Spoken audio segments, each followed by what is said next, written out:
Today I'd like to talk to you about how to fly a helicopter. Why don't we quickly hop in there and I'll show you how it works. I'd like to talk about the different controls that we have. There's 3 of them for the helicopter. The first one is my left hand over here, and this is called the collective stick, okay? So what actually happens with this one, I can raise this collective stick and I can lower it back down again, and the pitch angle of each rotor blade is actually increasing and decreasing as I raise and lower this collective, okay? What that does, the more pitch angle that you have on a rotor blade, the more lift it creates, and then the helicopter is going to go up. So to make this into simple terms, when I raise this collective, the helicopter is going to go up. When I lower the collective, the helicopter is going to go back down.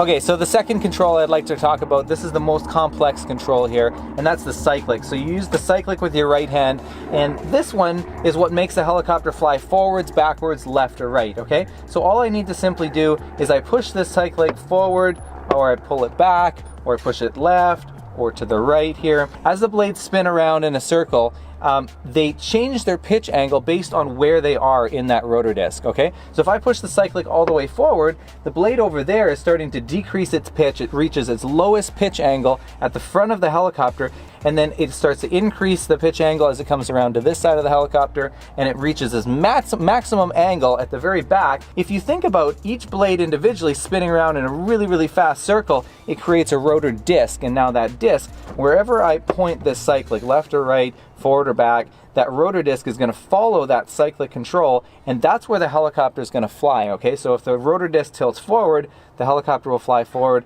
If the rotor disc tilts backwards, the helicopter is going to fly backwards. Okay, now lastly, we have the pedal control input. They control the tail rotor in the back, and they control the pitch angle, similarly to the collective that we talked about, the pitch angle of the blades on the tail rotor.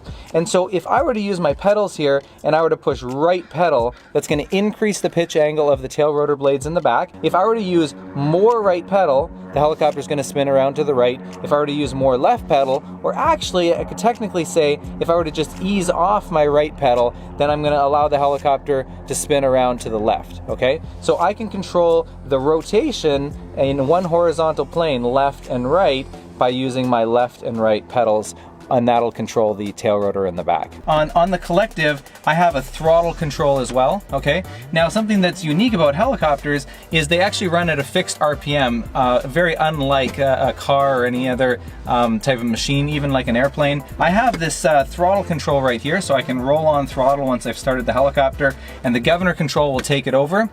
It's going to bring it up to full revs for me, and then when I raise and lower that collective, the engine is actually producing more or less torque, and that I have a torque gauge here that shows me how much torque I'm using.